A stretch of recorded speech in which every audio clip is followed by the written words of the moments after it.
तो आज हम साइकोलॉजी ऑफ मनी का फोर्थ चैप्टर पढ़ेंगे। टोटल इसमें 20 चैप्टर्स हैं। और जैसा कि हमने स्टाइल देखा है ऑथर का कि वो कुछ स्टोरीज, कुछ एग्जांपल्स, केस स्टडीज देके हमें बहुत अच्छे से ये परसुएट कर पा रहे हैं, कन्विंस कर पा रहे हैं कि जो प्रिंसिपल्स हम जानते भी थे लेकिन प्रॉपरली मानते नहीं थे, अब वो कैसे हमें समझ में आने लग जाते हैं। ऐसे ही एक प्रिंसिपल है कंपाउंडिंग का। हम में से बहुत लोग इसके बारे में सुनते रहते हैं, लेकिन आज इस चैप्टर के केस स्टडीज़ के थ्रू, डिफरेंट एग्जांपल्स के थ्रू हम और गहराई से समझ पाएंगे कि कैसे ये काम करता है और कैसे ये कंपाउंडिंग का एट्थ वंडर राइटली कहा गया है, जैसा कि कन्फाउंडिंग भी है। तो इसमें जैसा कि हमने देखा कि वॉरेन बफेट की जो मोस्टली वेल्थ है वो उनकी 65th बर्थडे के बाद आई। तो ये एक्सट्रीम एग्जांपल है, एब्सर्डिटी वाली बात है, लेकिन स्टिल इट इज़ देयर। तो आगे इसमें हम बढ़ते हैं।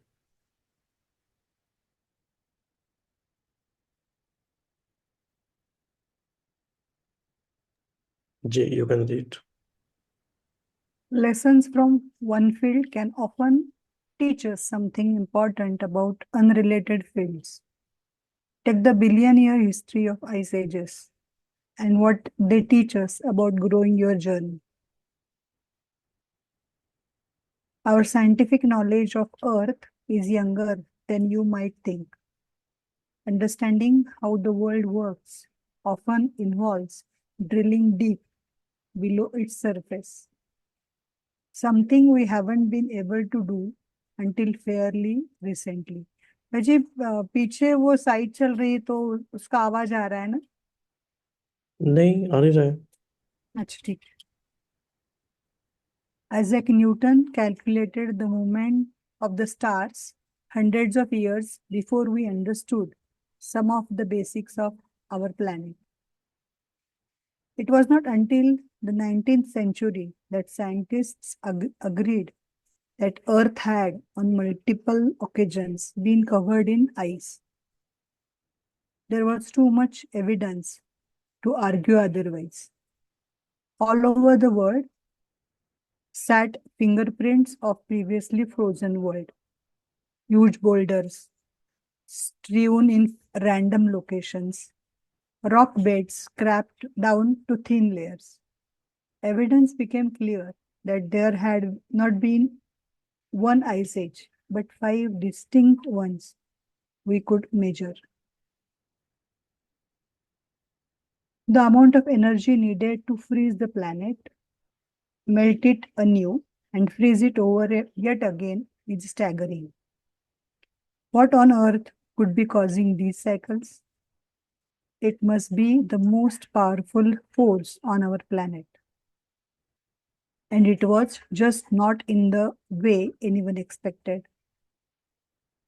There were plenty of theories about why ice ages occurred.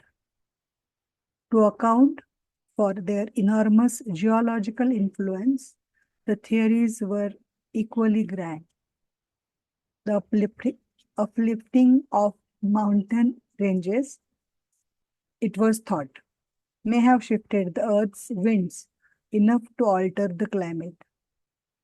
Others favored the idea that ice was the natural state, interrupted by massive volcanic eruptions that warmed us up.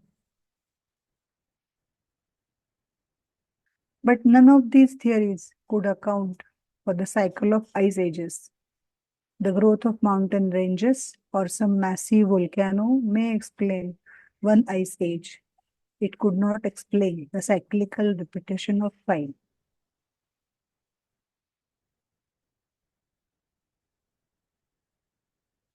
In the early 1900s, of Serbian scientist named Milutian Milvankovic studied the Earth's position relative to other planets and came up with the theory of ice ages that we now know is accurate.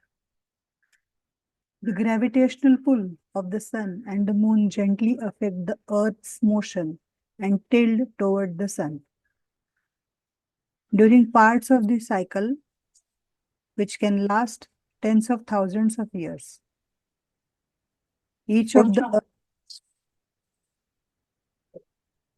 Each of the Earth's hemispheres gets a little more or little less solar radiation than they are used to. That is where the fun begins.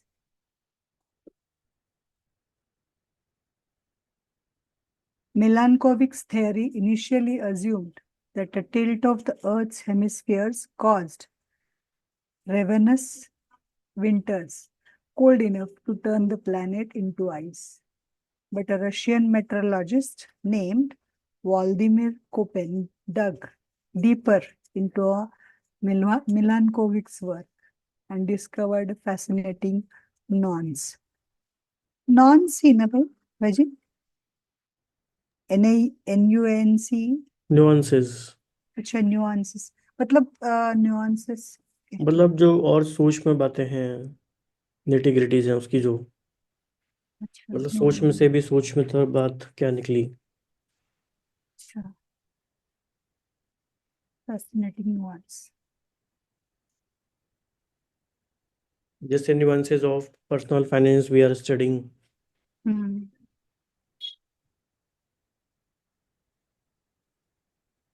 पढ़ो भाई क्या आप पढ़ेंगे आपने यहाँ तक पढ़ लिया ना, कहाँ तक, न्यूएंसेस तक ना? nuance हाँ ठीक है। तो एक इंटरेस्टिंग बात अब तक ये समझ में इसमें आई कि देखो, चैप्टर पर्सनल फाइनेंस का है और टॉपिक भी ऐसा है जो हम सब जानते हैं, कंपाउंडिंग। हम्म लेकिन ऑथर ने जितने रिफ्रेशिंग तरीके से शुरू किया है, अभी तक तो ऐसा लगा ही नहीं कि ये पर्सनल फाइनेंस का हम कुछ पढ़ रहे हैं। ऐसा लगा कि हम अर्थ की हिस्ट्री में चले गए, ज्योग्राफी पढ़ रहे हैं, अर्थ सिक्स की हिस्ट्री पढ़ रहे हैं। बड़ा इंटरेस्टिंग है, बड़ा मज़ा आया इसमें। तो यही अच्छी बात है, यही अच्छी बात है इस बुक की शायद, कि कैसे एक डिसिप्लिन या एक सब्जेक्ट के प्रिंसिपल्स दूसरी जगह अप्लाई हो सकते हैं। तो moderately cool summers not cold winters were the icy culprit. It begins when a summer never gets warm enough to melt the previous winter's snow. मान लीजिए जैसे कि अब लेह लद्दाख में क्या होता है हर साल, दीपा जी जाने वाले हैं शायद कि अप्रैल के बाद वहाँ बर्फ़ पिघलना शुरू होती है। मतलब मई में जाके बर्फ़ पिघलती है थोड़ी, अप्रैल तक वहाँ बर्फ़ काफ़ी ज़्यादा रहती है। पिछली बार भी ऐसा लोगों ने बताया था। तो कितना कम टाइम मिला, जून जुलाई अगस्त सितंबर, 4 महीने मिले जब बर्फ़ थोड़ी पिघली। लेकिन मान लीजिए कि ये टेम्परेचर कभी 20 डिग्री से क्रॉस ना करे वहाँ पे, या 5 डिग्री से ज़्यादा क्रॉस ही ना करे, तो विंटर कितनी कोल्ड होती है वो मैटर नहीं करता, पर समर कूल हो गई, मतलब समर में भी बर्फ मेल्ट ही नहीं हो पाई। अगर ऐसा होने लगे तो क्या होगा, लेयर के ऊपर लेयर बनती जाएगी। तो वो यही कह रहे हैं,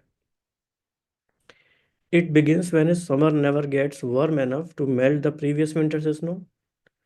the left over ice base makes it easier for snow to accumulate the following winter. उसके ऊपर और जमता गया, which increases the odds of snow sticking around in the following summer, which attracts even more accumulation the following winter. तो perpetual snow reflects more of the sun's rays, which exacerbates cooling. मतलब ज़्यादा बर्फ होगी तो गर्मी भी फिर वहाँ कम हो रही है, क्योंकि वो रिफ्लेक्ट बैक हो रहा है, क्योंकि सन एज ए वो रिफ्लेक्टर काम कर रही है, ice, which brings more snowfall and on. Within a few hundred years, a seasonal snowpack grows into a continental ice sheet. तो जो साल दर साल वाली घटना थी या सीजनल जो इंसिडेंट था, उसने कॉन्टिनेंटल आइस शीट बना दी, and you are off to the races. मतलब फिर तो वो आइस एज में कन्वर्ट हो गया। The same thing happens in reverse, N orbital tilt letting more sunlight and melts more of the winter snowpack, which reflects less light the following years, which increases temperatures, which prevent more snow the next year, and so on. That's the cycle. The amazing thing is here is in how big something can grow from a relatively small change in conditions. ये एक तरह से principal है, और कि छोटे छोटे change करते करते कोई चीज़ कितनी बड़ी हो सकती है। You start with a thin layer of snow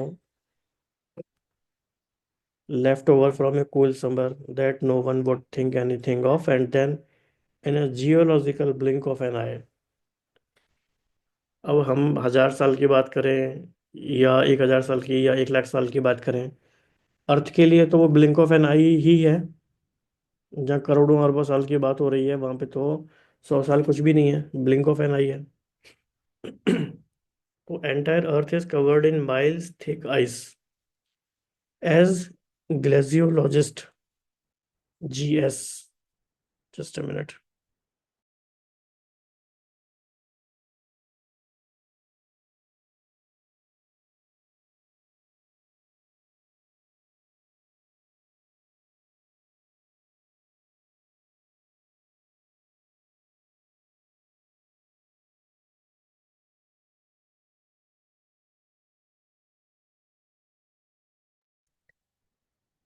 हाँ जी, तो ये जो ग्लेशियोलॉजिस्ट हैं जो ग्लेशियर्स को स्टडी करते हैं, mister GS put it is not necessary the amount of snow that causes ice sheets, but the fact that snow, however little, last.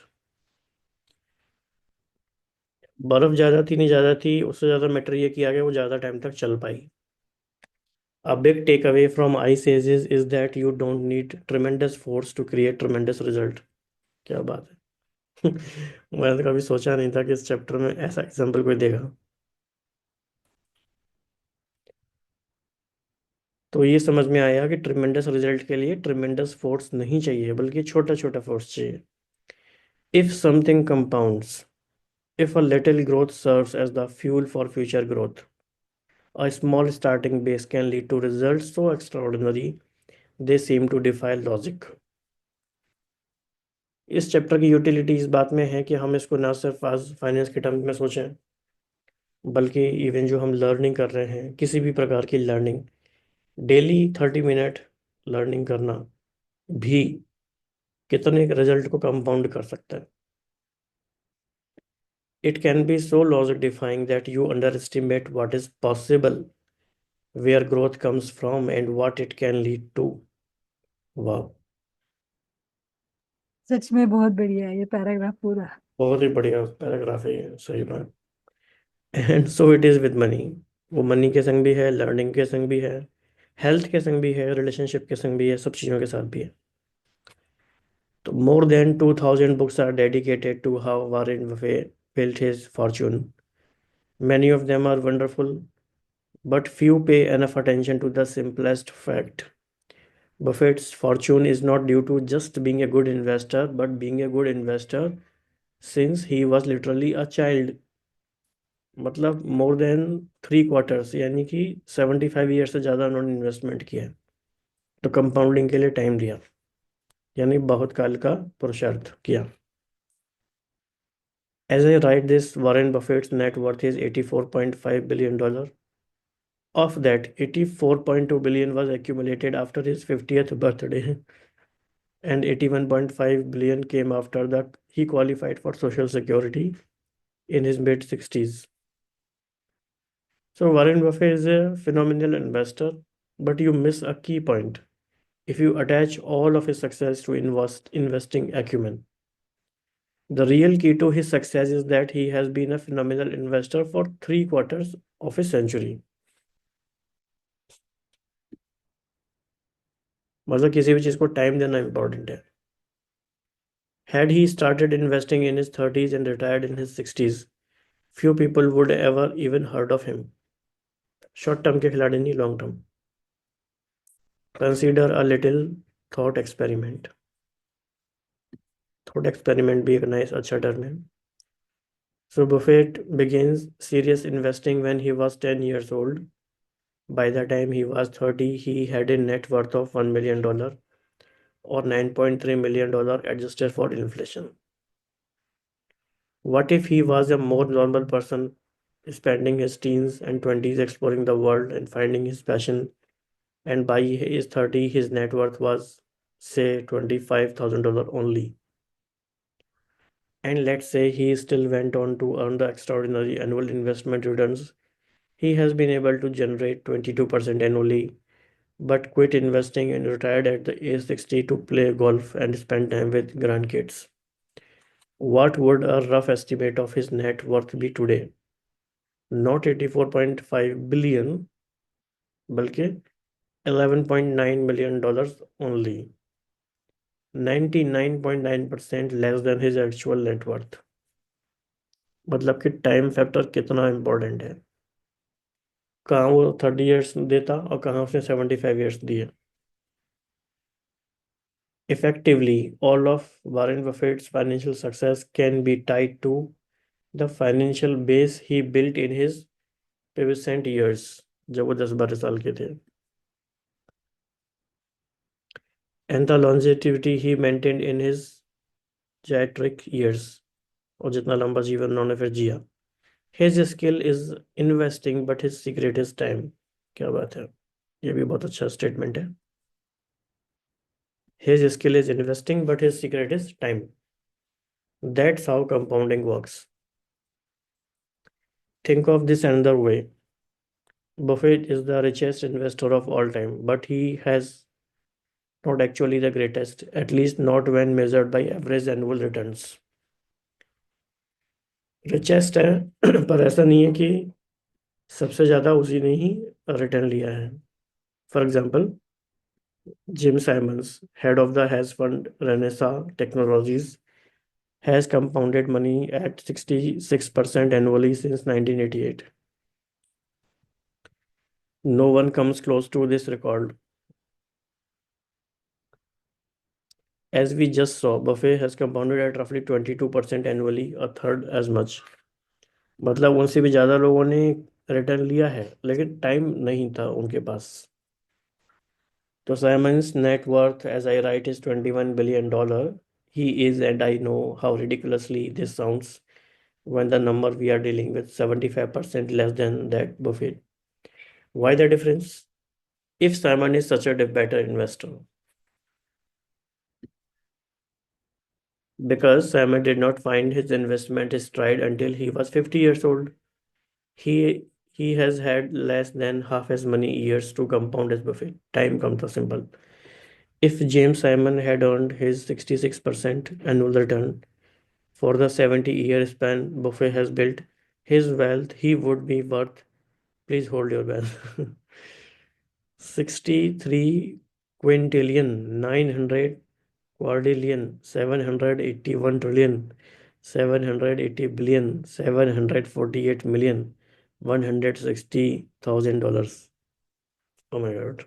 बाप रे, ये तो पहली बार सुन रही होगी, क्वांटिलियन एंड क्वाड्रिलियन एंड हाँ, तो ये ट्रिलियन तक रिसर्च, तो सुना चैट है। जीपीटी से रिसर्च का सब्जेक्ट है कि कितने कितने होते हैं इसमें।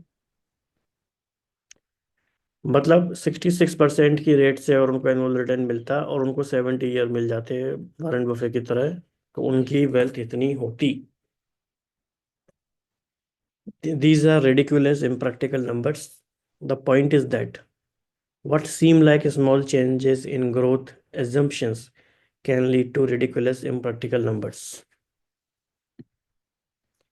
And so when we are studying why something got to become as powerful as it has, why an ace is formed, and why Warren Buffett is so rich, we often overlook the key drivers of success। आप ऐसे मान के चलिए, जैसे इसको हम अगर learning और रीडिंग पे अप्लाई करें, तो जैसे अभी हम 1 चैप्टर डेली कर रहे हैं, राइट, हम्म।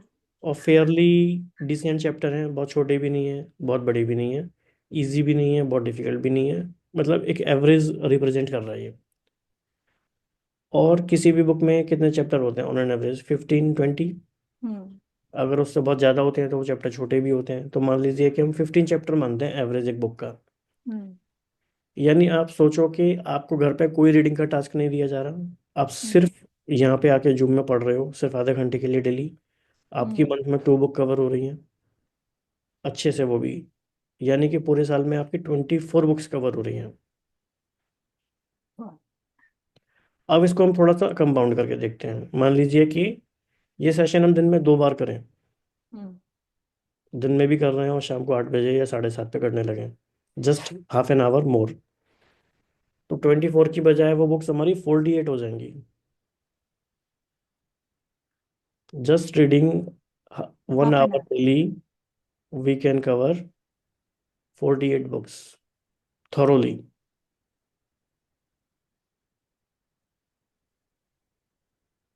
और काइंड ऑफ विजडम जो इसमें कंपाउंड होगी वो तो अनलिमिटेड है। So what do you think? Unbelievable, सच में unbelievable। और मान लीजिए कि हम हाफ एन आवर दो टाइम कर रहे हैं, तो अगर मान लो आधे घंटा और बढ़ा देते हैं तो यही नंबर लगभग पहुंच जाएगा 70 के आसपास। मतलब कि 100 बुक्स एक साल में पढ़ना, it's a very easy task actually. Just 2 hours here and their daily, कुछ पर्सनल, कुछ ग्रुप में, कुछ कलेक्टिव।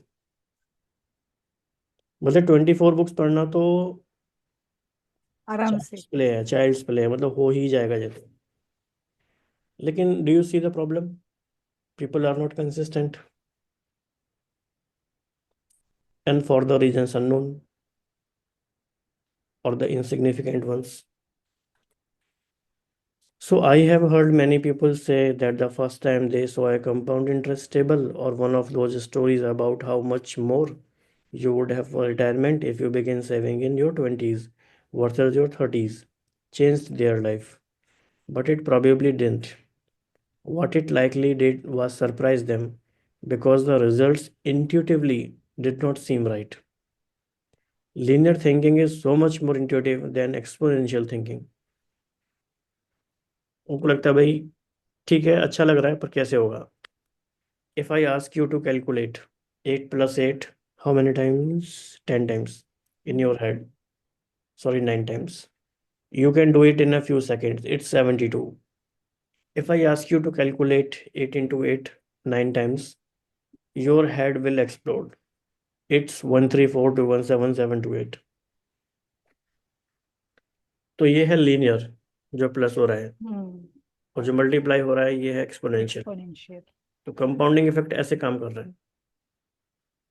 हम कह रहे हैं 24 बुक्स पढ़ पाएंगे हम साल में, लेकिन एक्चुअली जो हमारी विजडम का दायरा बढ़ जाएगा वो 24 बुक्स से बहुत ज़्यादा हुआ, क्योंकि हमें बहुत सारी चीज़ें नज़र आने लग जाएंगी। तो IBM made a 3.5 megabyte hard drive in the 1950s. By the 1960s, things were moving into a few dozen megabytes. By 1970s, IBM's Winster drive held 70 megabytes. Then drives got exponentially smaller in size and with more storage. A typical PC in the early 90s held 200 to 500 megabytes. And then, wham, things exploded.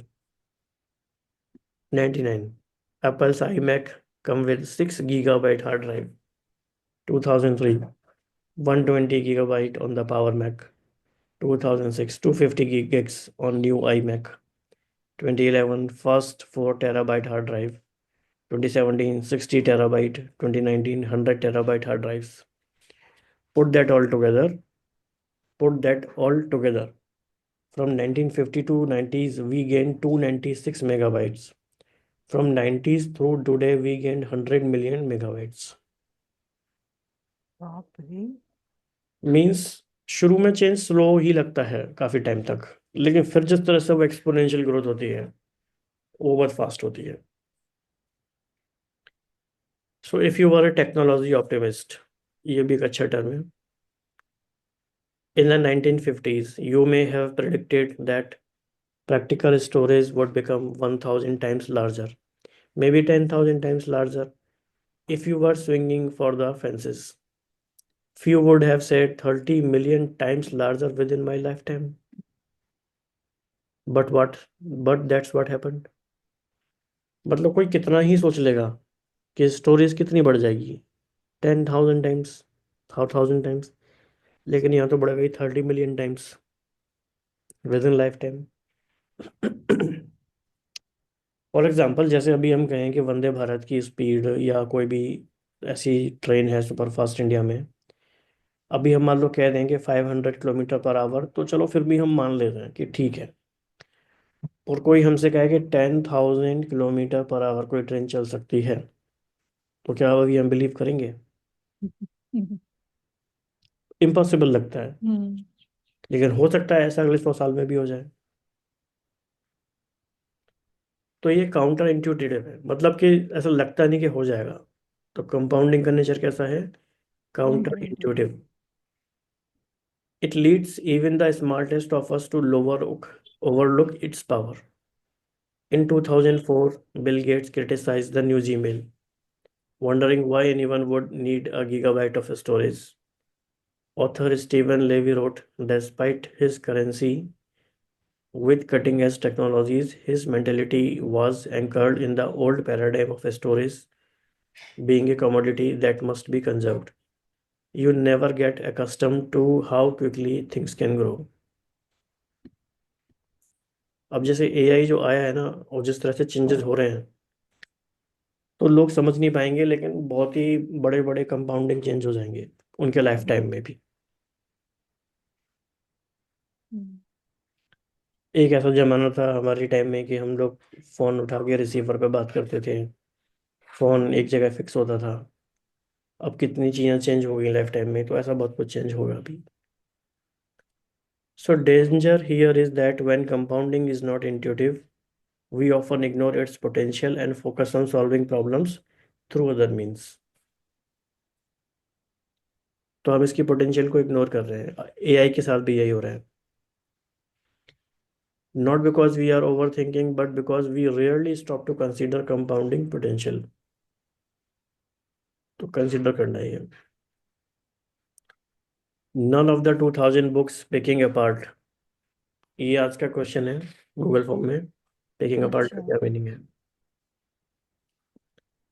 Picking apart Buffett's success, our title, this guy has been investing consistently for 3/4 of a century. But we know that's the key to the majority of his success. It's just hard to wrap your head around that math because it is not intuitive. These are books on economic cycles, trading strategies, and sector bets. But the most powerful and the important book should be called Shut Up and Wait. It's just one page with a long term chart of economic growth. I think ये आपका chapter था। किसका तो chapter था ये? अचल जी का। अचल जी का था। The practical takeaway is that the counterintuitiveness of compounding may be responsible for the majority of disappointing trades, bad strategies, and successful investing attempts.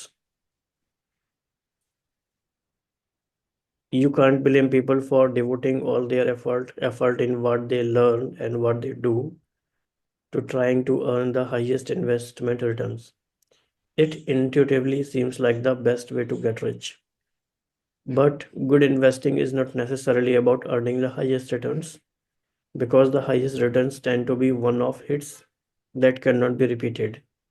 It's about earning pretty good returns that you can stick with and which can be repeated for the longest period of time. That's when compounding runs wild. The opposite of this, earning huge returns that can be held onto, leads to some tragic stories. We will need the next chapter to tell them. तो ये भी author का एक अच्छा है कि हमेशा वो लास्ट में कनेक्ट करते हैं अगले चैप्टर। करेक्ट। तो ये चैप्टर फिफ्थ हमारा हो गया ऑलरेडी, हम्म। यानी अब हम कल पढ़ेंगे सिक्स चैप्टर। तो अब देखो कि कंपाउंडिंग हम पहले भी जानते थे क्या है, लेकिन आज जिस तरह से हमने पढ़ा है और जिस एग्जाम्पल से पढ़ा है, यही एक्चुअली राइटिंग का मैजिक है कि ऑथर किस तरह लिखता है। ऑथर ने एक ऐसा एग्जाम्पल यूज करा आज कि वो हमारे दिल और दिमाग में छा गया, छप गया कि आइस एज कैसे आया। हम्म। अगर आइस एज आ सकता है तो क्या नहीं हो सकता। This is the power of story telling, power of using examples. तो इसमें किसी को कुछ ऐड करना है तो कर सकते हैं,